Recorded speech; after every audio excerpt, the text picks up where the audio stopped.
Good morning, good afternoon, good evening. This is Racia Conseja. Thank you for watching my videos. Thank you for subscribing to my channel and for sharing this information with someone who needs it. Today I'm going to talk about when you're meeting someone, woman or man, sometimes we forget to ask the specific questions, and that's why we focus more in what is your favorite color, what you like to do on weekends, that kind of thing that we can learn from the other person when you are going to spend more time with that person.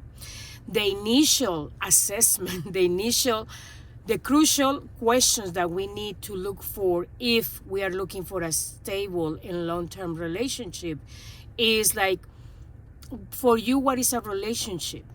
For you, what type of values? What type of values did you grow with? What are you looking for in a relationship or in the next partner?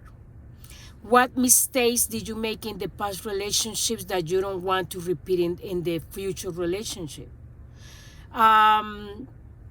If the person has kids, how do you handle your parenthood with your kids? How often do you see your kids?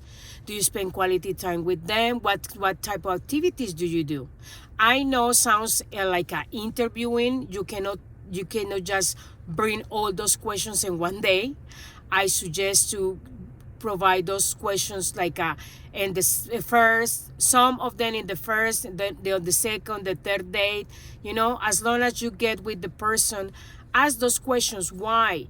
Because we want to make sure what are we getting into.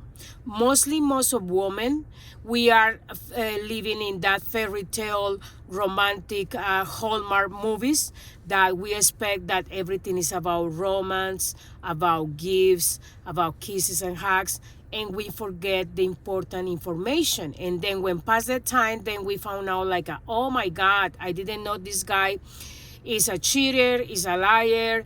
I found out that he mistreated the previous relationships, the previous woman. So I think he's going to mistreat me, and it start the doubts, the concerns. So we need to be more secure about ourselves. What we want in a person, what we are looking for, because that's the other mistake. Most of men and women, they don't know what they want. They just want someone to give them company because they feel lonely. That's it. Period. But they don't realize in the long run that we are going to end up using or being used by the other person because we don't know what we want. So first we need to auto-analyze ourselves and see what we want in a relationship or in our next partner. Then we can jump and meet that specific person and then ask the specific questions. Because the thing is, we forget to ask those specific questions, and that's why we end up broken heart. We end up having a lot of expectations that person didn't fulfill. So other suggestion that is important here is, please don't have any expectations. Just live day by day, even in your own life or even from the other person that you're meeting in the moment.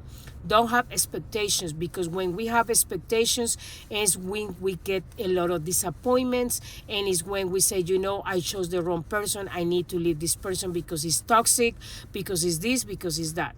So we need to don't have expectations. Just go with the flow. If the person says, I'm going to call you, okay, fine. If they don't call you, could be 1,000 reasons. It's because they don't want to, they didn't like you, they are busy, whatever it is. Just let it go. If they don't call you, okay, you don't call them. If they don't text you, you don't text them. If they don't look for you, don't look for them. But some people are very attached, get attached emotionally so quick that in the first, second month, if the person don't call or don't text or don't talk to you, you are like, oh my God, this person leave me for another person, or is cheating, or is something. No, you are just starting to meet. So the first 3 months are crucial. The first 3 months is the time to meet the person, to see how the person, his or her attitudes, aptitudes, all of it. And then after 3-4 months days, you can realize is the person that you're looking for, or you just tell them thank you but no thank you, and you move on. So please realize those specific questions, those crucial questions, because for you, some values can be different from the values from the other person. Remember, every person was raised in a different way. Every person, I'm sorry about the background, but they are cleaning. I mean, they are changing the trash can or something like that in the back in the parking lot. So please keep in mind that every person is loved in different way when they were child. So that's the way when they are an adult and in the adulthood stage, they are going to love the way that they have been loved by their parents or the grandparents or the uncles, aunties, whoever raised them. That's the way they're going to provide the love. So if I was raised with love, caring, compassion, and everything, make sure that the other person was in the same way. Also, another important question: how was your childhood? Oh, because some people, I know some men mostly, they know that women are going to ask that question. So I say, oh no, my childhood I was happy, I was playing. That's not true. Most of childhood, they grow with traumas because they were yelled, and their parents screamed at them, they were violent, or they were ignored, neglect. Like the parents, they didn't pay attention, just feed them, give them clothes, and buy them toys, but they never were with them in the affectionate way. So men are afraid to speak it out, to say those things to women because they don't want to scare them away, and that's wrong. They're supposed to be working in themselves first before they go and look for a woman, or vice versa. So that's very sad. But sooner than later, always woman has that intuition that we're going to find out what's going on. It's up to us if we decide to keep dating that person or to stop dating because that is affecting us directly or indirectly. So keep in mind those questions. How was your childhood? How is your relationship with your parents? It is a woman asking to a guy, how was your relationship with your mother in the case that the mother is dead or is still alive? How is your relationship with your mother? Oh, yes, yeah, I check on him once in a while. Yeah, she's fine. We don't get along too much. That's a red flag. Because if the person who gives them the life, they are not getting along, he's going to have problems with you. Because remember, women or men who had bad relationship in their childhood with their parents or growing up in the teenagerhood or whatever stage is, when they find a partner, they are going to see subconsciously, they're going to see the next partner as their parent.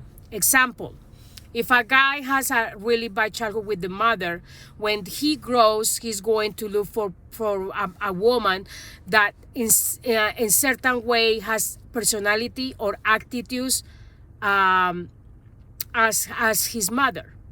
But in the other way, in the good way, because they usually guys wants to look for a woman that looks like their mother, not in physical appearance, in personality, in attitudes. But the bad thing is the bad attitudes from that parent, that mother, if they see reflected in the new partner, they're going to start to mistreat them, to disrespect them, to don't value. That's the problem. Same with a woman. If a woman has a bad childhood where was violent by her parents, neglect, ignore, whatever it is, they are going to attract a guy that is going to look at the parent. They are going to allow the guy who is going to mistreat her, be violent, don't value her, use her, treat her like crap, because that person haven't worked in her love, in her own love, and her own respect and value. So that's the problem with don't work in our childhood traumas and emotional problems before we jump to look for a partner, because that's the problem. Whatever we haven't worked in ourselves, we're going to reflect it in the next partner, and then we are going to blame the partner. Oh, it's because of you cheat on me, you mistreat me, excuse me, 1 second, stop there. Analyze yourself. Why I decide to choose this partner, if this partner is mistreating me, don't value me, disrespect me? It's because I haven't worked in my own love. I don't respect me, I mistreat me, I treat me like crap, and then I expect that someone else come and treat me well. We need to use open our consciousness and our common sense, and we can have a better life and a happy life. Thank you very much for watching my videos. for subscribe to my channel. See you until next time. Have a great day, afternoon, or evening, depends of the place that you're watching this video. Thank you. Bye-bye. Until next time.